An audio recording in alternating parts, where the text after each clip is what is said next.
I read 64 fantasy books this year, and these are the 10 best so far. I am an avid fantasy reader, and although I still have 36 books to read, I didn't want to wait till the end of the year to share these amazing reads. But wait, have you read Patrick's Leo's favorite book of this year? Or Mike's? Or Library of a Viking? Or Murphy's book? I mean, are you a booktuber that I can truly trust? I guess you'll need to wait till the end of the video to figure that out. And let's start with the top 10, in this case with A River Enchanted by Rebecca Ross. I've been very obsessed with this author. I read this book at the beginning of the year, and whenever I see a rainy day, I want to read this book all over. It is a duology, so it's a very low commitment and it is so phenomenal. It currently has 4.13 stars on Goodreads and it has been rated by more than 33,000 readers. It is not the most popular book by this author. Her latest, The Divine Rivals, which is a young adult story,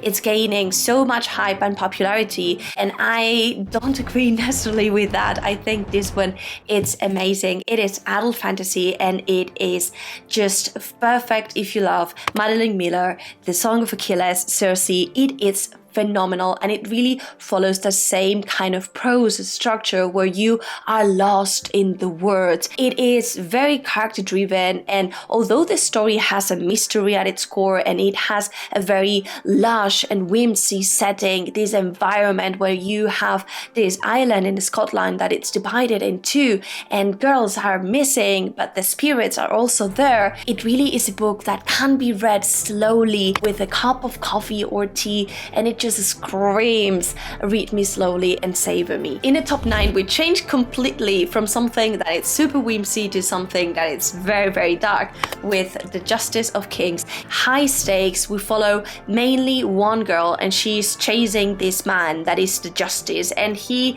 has these very special powers because he's able to command the dead. So you see necromancy, but you also will have this elden magic that is going to be mixed with religion, making it a story that it's both religious, adventurous, war-driven, strategic, and it has this a small town vibes with a very gloomy setting. It took me a solid minute to get and understand the main characters, the main perspectives, and it has a lot of going to solve this mystery, not trusting the village, not trusting anyone. In that sense, it really reminded me to the vibes that you can get with The Witcher, and it is a little bit of a hidden gem. I know here on Booktube not as much, and this one was one of the favorite books from Patrick Leo and also Mike. You can trust the hype. It is phenomenal. It has 4 stars on Goodreads and it has been rated by 6,000 readers, so still a hidden gem that you cannot miss. In the top 8, we have The Eye of the World by Robert Jordan. So the first book in the Wheel of Time series.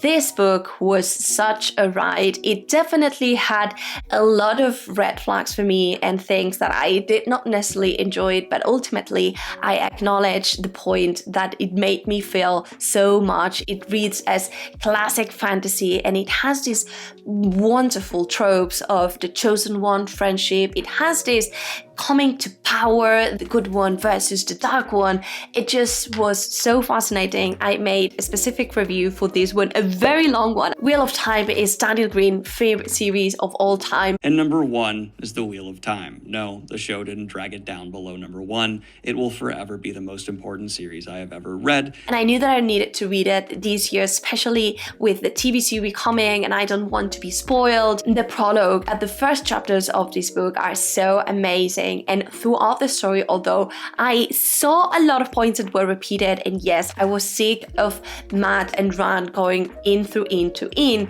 it honestly was a very good read. Also, the community with Wheel of Time, it's outstanding. So if you want a book, not just because it is amazing, and I have been promised that it is just the beginning, like the Arrowhead, and that from that point onwards, a massive world expands and that it's going to be mind-blowing.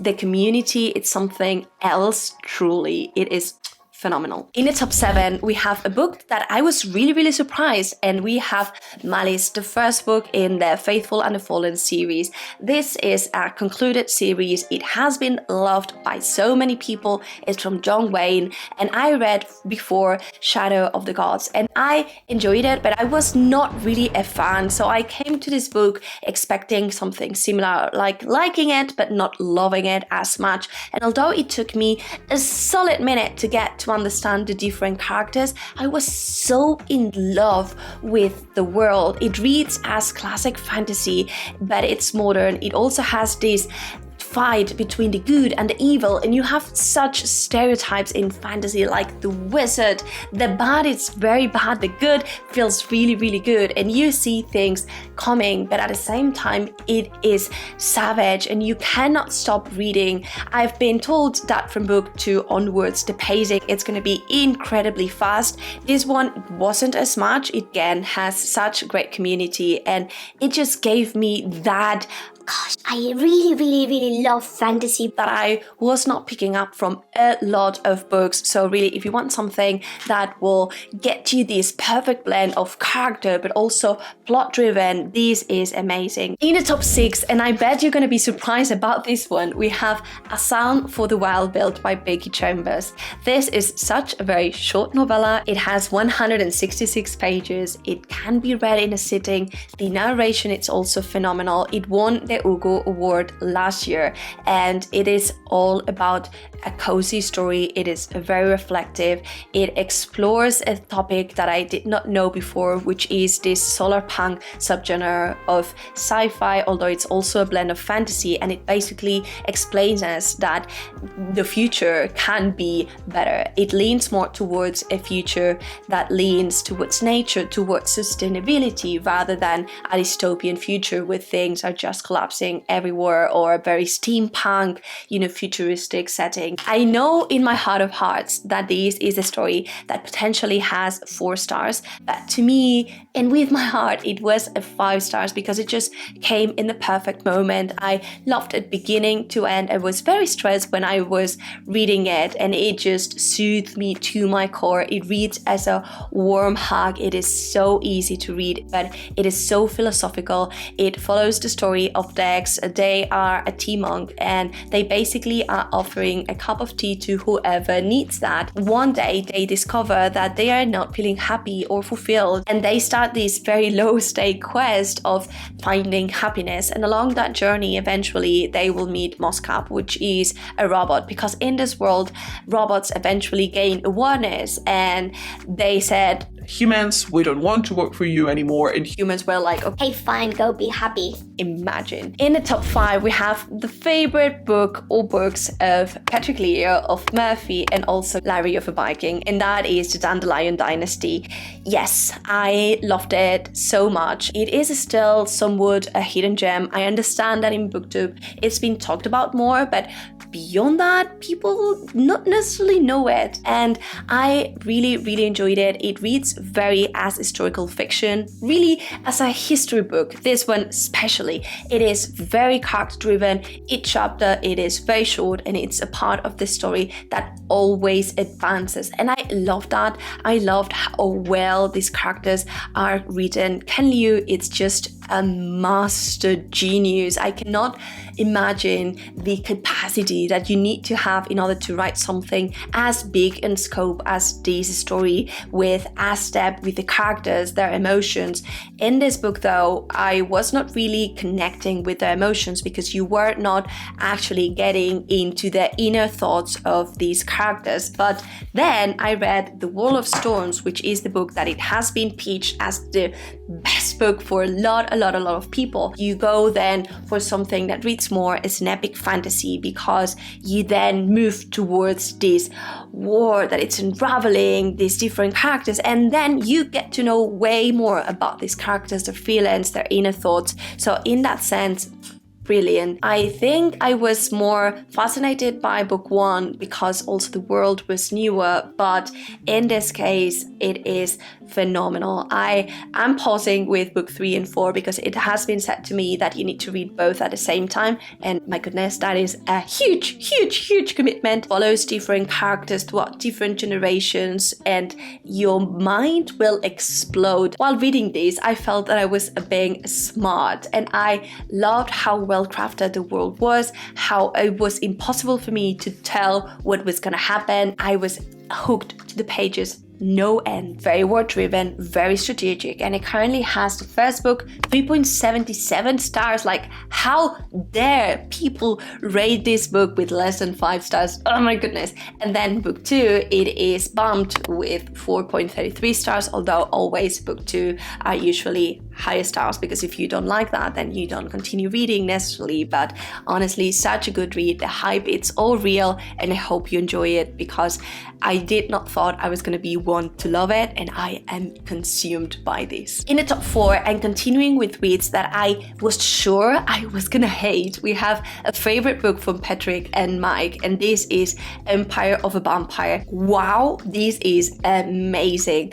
Granted, it took me a while, easily 40%, 50% of the book to get hooked, and it is a massive commitment. It is 80, 100 pages long, so it's not a book that you casually lean towards and you read. No, you need to go into it, and you need to pass the first part of this book, which isn't good at all, to then discover this diamond, this amazing story. There are 2 things that I hated from the beginning and ended up working, but I hated them. The first one, you have this same narration style as you have with The Name of the Wind, same as Kvothe is telling his own story. In this story, you follow our character who is being trapped by this vampire, and this vampire is interrogating our main character, and he's telling his own story. And you have these points where the story had a peak, and then cut, and then you follow the story of how these vampire and a main character are interacting and drinking wine, and I was like, I need to go back. And the second thing that also broke it, it's that the timeline, it's also all messed up. You follow this story, but it's not in chronological order. You have different parts of this book, and the first part starts at the beginning of the story, and then the second part, without really telling you something, goes towards the future. And I swear I was mad with myself. I was sure I was missing pages. It took me a while to realize that no, this was the pacing. Guy, I'm missing parts of this book because this is so confusing. Is this happening? Oh, human. Forget your book. Eventually, though, you get into this amazing story where you follow our main character, and he is this very powerful creature that is fighting vampires because one day the sun started to be as bright and vampires have emerged. It is savage. Vampires are depicted as something dark that crave blood, something very villain, very, you know, as vampires in your nightmares are. And I loved it. It has been rated by a little bit more than 40,000 readers, which it isn't a lot, and I was very surprised about that because in my mind this was almost a classic. Then we move to the top 3, and we have Blood Over Bright Haven by M.L. Wang, the same author as The Sword of Kagan. This is a standalone. For me, if a fantasy story, it's amazing, and it's a standalone. It has more points just for that because I think it's phenomenal to have that ability. It is still a very hidden gem. It has been rated by a little bit more than 1,000 people, so not a lot of people, but the rating in itself amazing, 4.52 stars, and it is very different to Sword of Kagan. Meanwhile, Sword of Kagan brought this very familiar intensity and this drama of what is happening in Kagan. In this book, you follow a woman that is the first mage that it's about to start in this school of mages. She is very smart, very ambitious, and it transmits very intense emotions as well. You have this anger. You have a very similar vibe to what you get with Earth Kwang. So it's that intensity, that anger, that violence that it's utterly consuming and that I really, really, really loved. The world in itself, it's a little bit violent because you have this blight that in my imagination were like thunder. Not as gory as you can imagine, although there's a description of Nothing. And as a result, mages have created the city that it's protected from that magic, but if you get outside, you can get killed.